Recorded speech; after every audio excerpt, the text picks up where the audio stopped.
Today on Uncommon Knowledge, mind the gap in education. Funding for this program is provided by the John M. OLIN Foundation.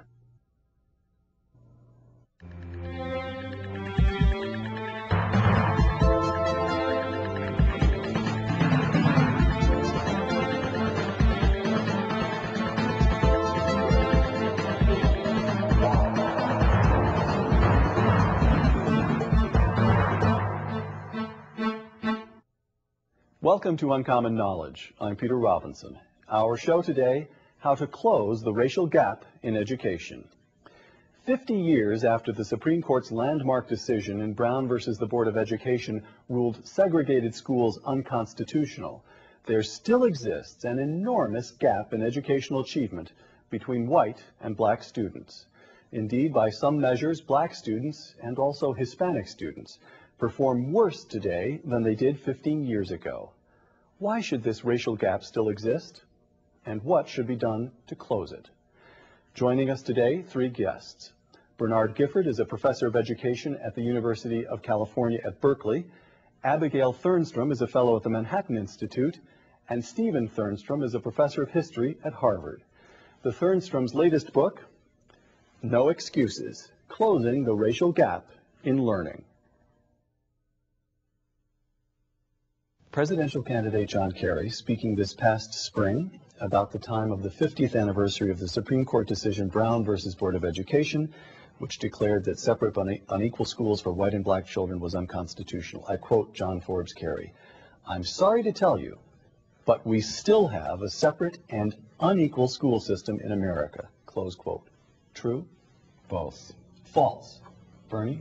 Partially true. Partially true. Abby? We do not have a segregated school system. We do have a school system in which opportunity is unequal. All right. I quote from your book, No Excuses.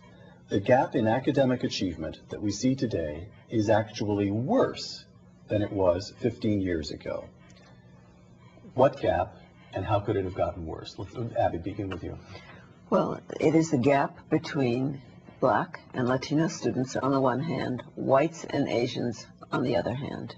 And by the time children reach 12th grade, no longer children, but youngsters reach 12th grade, on average, typically, black and Latino youngsters are 4 years behind those who are whites and Asians, so that they are graduating from high school in terms of skills and knowledge with a junior high school education. And on the nation's most reliable tests, the NAEP, National Assessment for Educational Progress, the majority of black students fall into the below basic category. The Latino students are doing only a tad better. When you look at the very top of the scale, you have minuscule numbers of black students in the advanced This is not category. a regional matter. This is across the nation. This is across the nation. These are reliable federal government figures that nobody disputes. Let me add a word, though, about the trend, since you said, 15 years I was going to say, through the mid-'80s, it was actually improving. The gap was narrowing. To the early 70s, when these tests began, the gap narrowed quite substantially over the 70s and up through the mid-'80s. Then the progress stopped, and it since has widened somewhat, but we're still well ahead of where we were back in the early 70s. So is there any thinking on why the progress reversed itself? First of all, the gap is huge. It's huge. And distressing, and it ought to be alarming. Steve and Abby have done a terrific job in providing the quantitative measures of the gap. However, there is some evidence that there is some growth. What we're not seeing is black scholastic improvement, nor are we seeing Hispanic scholastic improvement increasing as rapidly as we would like. And as a result, the gap is still quite alarming. What you mean to say is that the educational performance of whites and Asians has actually improved, whereas that of blacks and Hispanics has remained about steady, and that accounts for that? In fact, in the area of mathematics, I just looked at some numbers last night. In the area of mathematics, on the NAEP math exam in 8th grade, between 1990 and 2003, at the basic and above level, African American and Hispanic students have actually increased at a rate slightly faster than whites and Asians. Problem is that they were so far behind that you would have to even improve at a much higher rate. I want to quote again, once again from No Excuses, because I'd like to establish, how you respond to this. This is not, the two of you contend, a matter merely for education experts by any means. Quote, the racial gap in academic achievement is an educational crisis, that much is obvious, but it is also the main source of ongoing racial inequality, close quote. Not racism per se, not economic deprivation on the part of African Americans and Hispanics, but this gap is the main source of ongoing racial inequality. Do you buy that? The education achievement gap, I believe, along with the Thernststoms, is probably the most important problem confronting the United States in terms of maintaining the integrity of our social fabric. But I think it's very difficult to say it is the only factor. Most important ain't bad, though. Oh, excuse me, it's extremely important. And you posed it in terms of economic deprivation versus the educational thing, and our argument would be that if you come out of school with very weak cognitive skills, you are likely to end up economically on the bottom. You know, we call it the nation's central civil rights issue, and we believe that. We come out of the civil rights movement ourselves way back when, and this issue has once again got our moral juices flowing. Well, you're right with a lot of it. Next, the controversial role of testing. First, Peter Sachs, in his book, Standardized Minds, The High Price of America's Testing Culture. Testing is, I quote him, abusive, inaccurate, meaningless. There's a string of adjectives for you. Now, I quote from No Excuses, the Thernstrom's book. Quote, test results tell us precisely what we need to know if we are to have any hope of refashioning instruction to bring the performance of Black and Hispanic students up to the level of Asians and whites, close quote. Who's more nearly correct? I think somewhere in between, and I don't want to come across as being equivocal. First of all, I support the National Assessment for Educational Progress. It is a remarkable examination. It has the input of the best psychometricians in the country. This goes back how many years? Yes, it started in the 1960s. All right. They started testing on a massive basis in the 1970s, and it is a first-rate examination. The big problem we have in the United States was we do not have a nationalized curriculum for reasons that the Thernststoms fully understand. We believe that education is a local issue. And there are some tremendous mismatches between the standards that underlie NAEP and the standards that underlie the 51 states that we have. So there are some problems there, but I think as a broad gauge, there is no doubt that the NAEP is a legitimate instrument for looking at the progress of our children. All right. Why is there so much objection to testing? The disparate impact of tests, and particularly when there are stakes attached to them, when they are, for instance, when graduation is conditional upon them, means that testing will have a disparate impact on non-Asian minority children. More of them are going to fail. More of them are going to be in danger of not getting their diploma. But I have to say, I mean, this gap is apparent not only in NAEP, it's apparent in all statewide testing. It's, whatever test you give, it's apparent. And I mean, for instance, in Massachusetts, where I'm on the State Board of Education, we have a curriculum, a statewide curriculum that's very carefully aligned with the tests. And we do have high-stakes testing. We got 95% of our kids over the bar last year. When it's done right, it works. Let me say a word on your question.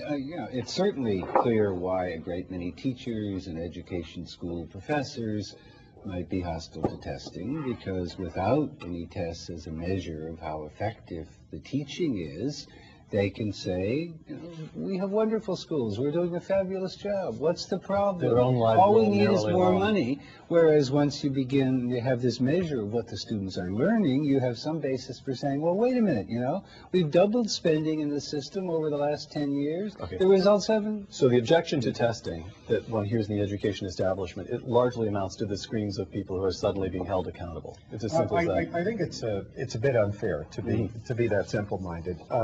He speaks as a former one of the problems is that we are really not taking full advantage of the technology of testing. For example, in many states, it is not uncommon for teachers to get test results 6 and 7 months after students are tested.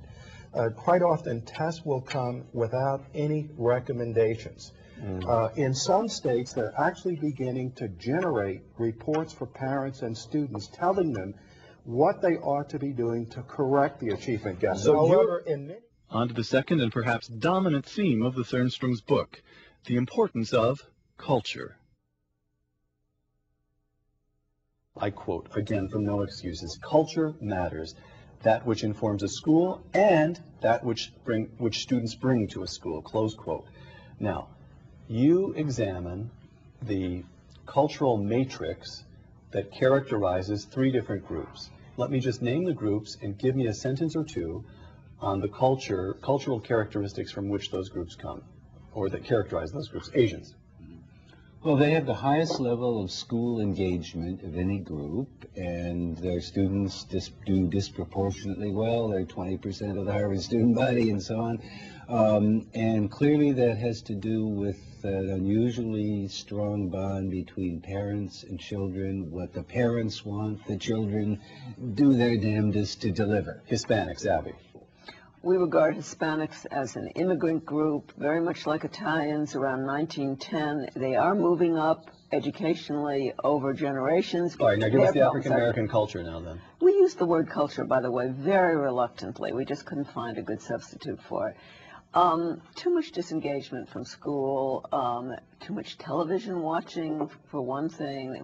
African-American kids on average watch an extraordinary amount of television. I mean, all American kids do, but even by that. By those standards. By those standards, they do.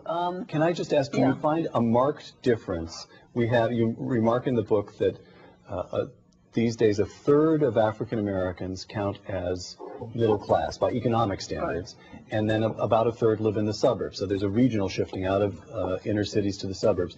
Do you see that a third, roughly, of African American kids have effectively come from a different culture now? Do you see a sharp distinction there or not? There's a gap in the suburbs as well. All boats are lifted, but there's really a serious gap. I mean, one of the questions we cannot answer, however, in the book is whether, in part, what we're seeing in the suburbs is first generation middle class, and the next generation will look different. Let me ask you. So the Asians are fine. Hispanics are coming along. No? Okay, go ahead. That's not true. First of all, we need to stop lumping all Asians together. All right. Certainly in California, we see Filipino students are not doing as well as Chinese origin students. Students from Southeast Asia are not doing as well as other subgroups. We've got to be very, very careful how we use the expression culture. The other thing about African Americans, and culture is a very loaded word. This is clearly not the place to have a long debate on that. But for example, take the problem of television. Right. Large numbers of African American kids live in families headed by single parents. Unfortunately, many of these single parents are put in a position where they have to use the television as a surrogate babysitter. Right. It's tragic. But it's understandable. Look, if I could, I would cut off the television during the week. In my own home, we have a rule: no electronics during the week. Cultures, as we know, are durable things. So no, we would not agree with that. We think they are constantly shaped and reshaped by environment, and it was one of the. They have to be durable enough to have a name. They do, but we don't want to exaggerate that. I mean, but that you was don't the believe it's reason for asking our too much reluctance. of the American public school system to transform the culture of African America. You don't think that's asking too much? Only as that culture affects academic achievement, not in any broader sense. All right. Now to the big question. What is to be done?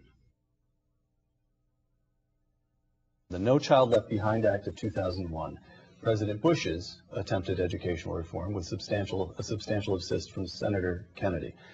The act had two main provisions. One, it increased federal spending on education by a gigantic amount, almost $24 billion or 60% from 2000 to 2003 alone.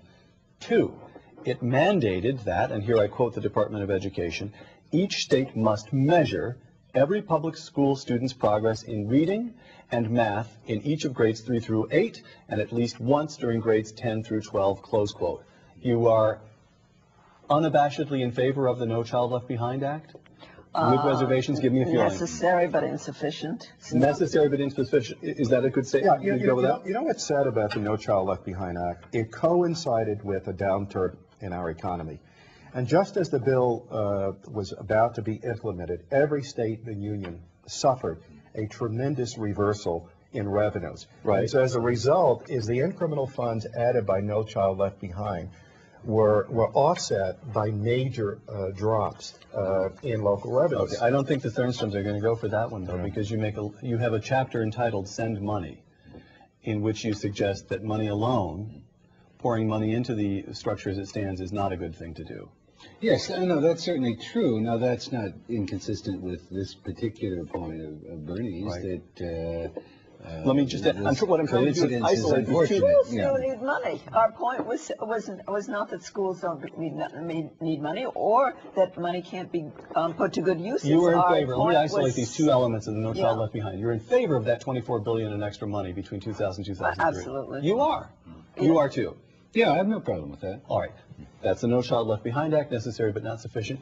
Abby, give me your reforms. What would be sufficient? I would make every urban school a charter school with the accountability. Explain that. Public schools with principals who have the authority and the autonomy to manage their budgets, hire and fire teachers who are not working out, structure the school day. And by the way, I think in terms of television, there have to be longer school days for many kids in the inner city so they don't go home to watching that television. They need the more instructional time. They need to be able to set an atmosphere of civility You and give the order. schools more money, but you also relocate a large degree of authority from state boards of education to individual principals. Is that correct? And the schools get closed when the kids aren't learning. There is real accountability. Shut them down when If the tests kids show aren't schools learning. are not performing, those schools pay a heavy price.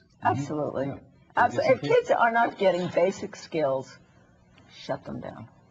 And do what with the kids? I would allow real school choice for kids stuck in a system that isn't The V functioning. word, vouchers? Yes. The word vouchers. Okay, so now we've got a Yes, string of reforms. What do you think? Give first- principals more authority. Well, first of all, I think what we need to do is we need to find ways of unbundling a lot of regulations. Vouchers. Vouchers would... And frankly, what I would like to see is a massive deregulation, but there's also something else I think we need to do is we have to stop looking at children solely in terms of their educational needs. What we ought to be talking about, I believe, is a national youth policy, because we have a number of agencies that interact with young people. We have a criminal justice system, we have a public health system, we have a social welfare system. It is almost impossible to have a rational conversation across all of the bureaucracies that allegedly have something to do with the lives and the fortunes of our young people. Here's what you do. Let me propose a simple solution to Bernard's dilemma. Here's what you do. You institute a voucher program and locate the authority and responsibility in the parents' hands. You give them a voucher for the amount that it costs to educate their children, let them keep their kids in the public school, or let them take their kids to a Catholic school or a non-denominational school or yeshiva or whatever. You let the parent, and that cuts through this Gordian knot of regulation, just like that. What's wrong with that? I think you're putting a little bit too much faith in vouchers. I still believe that we have enough schools that are functioning to try to figure out what is it they're doing and how do we create the conditions so that the schools that were profiled in the Thurston's book, in fact, no longer operate as aberrational exceptions, but in fact become more generalized. Okay. So here we have my feeling, listening to Bernie, is that these extremely high-minded and informed good intentions pave the way to inaction, and that what I read your book, and I think this is a present crisis. We need radical action, and that action would take the form of vouchers. Tell me who's right, Bernie or me? Well, of course, I agree with you in this. Now, oh, you do? All right. It could well be that there is a measure of truth in what Bernie is saying, too, and that the presence of a real large-scale voucher program, as has been demonstrated with charter schools already, the competition, a public school system facing serious competition, losing its budget, will be under pressure to shape up. Look, I mean, there is a fundamental matter of equity here. One of the definitions, a good definition of middle class, is that the parents have school choice, either by choosing their place of residence or by paying for a parochial or a private education. It is only low-income parents who are handed computer printouts that say, you are going to the following school across town perhaps, but in any case it's not a school that you want to enroll your kids in. It's not a school that is functioning.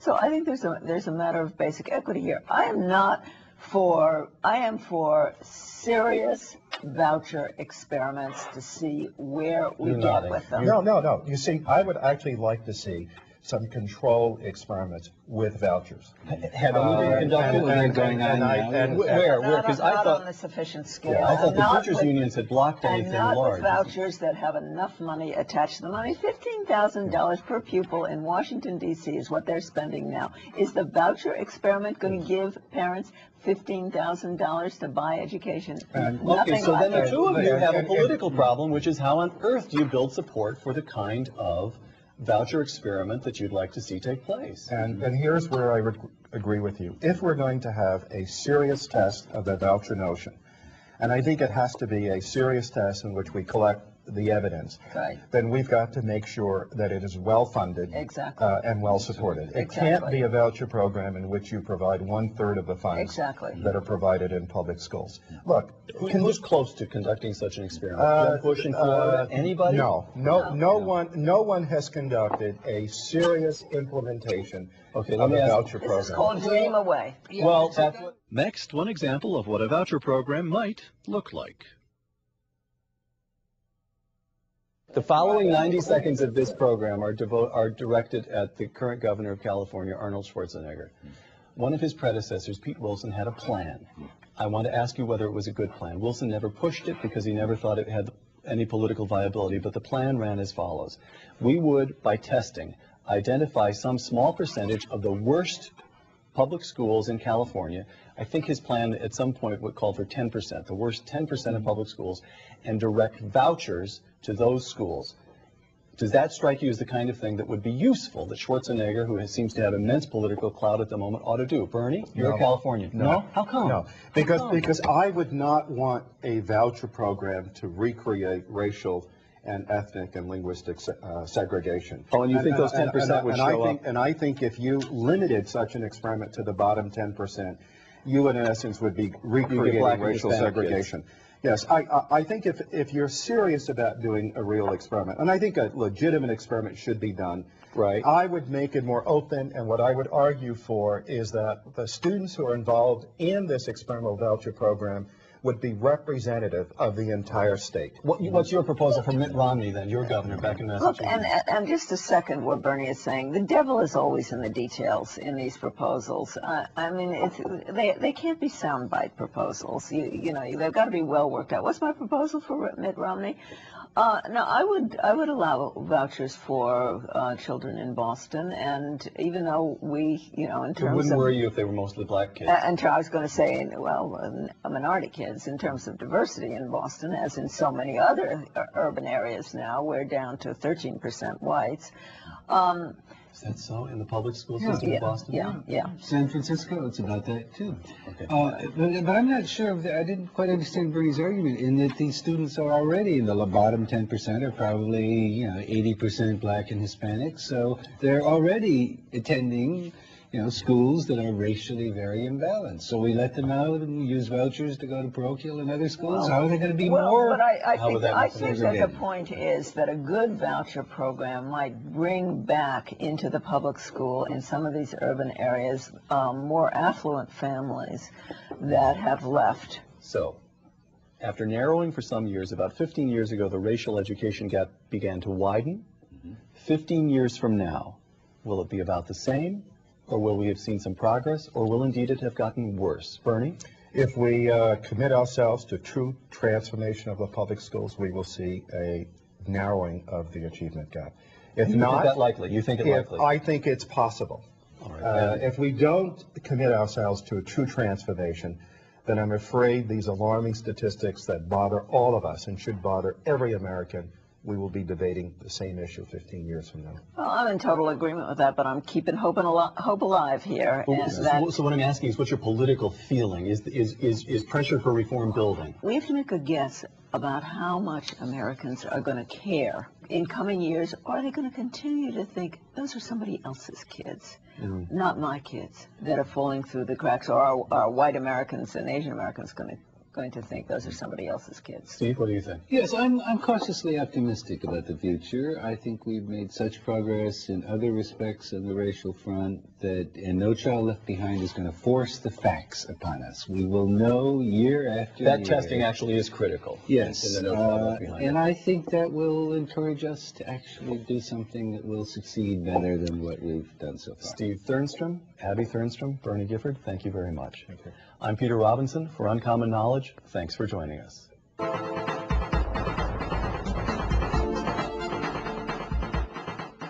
We welcome your comments on this week's show. Our email address, comments@uncommonknowledge.tv. For more information about Uncommon Knowledge, please visit our website, www.uncommonknowledge.tv.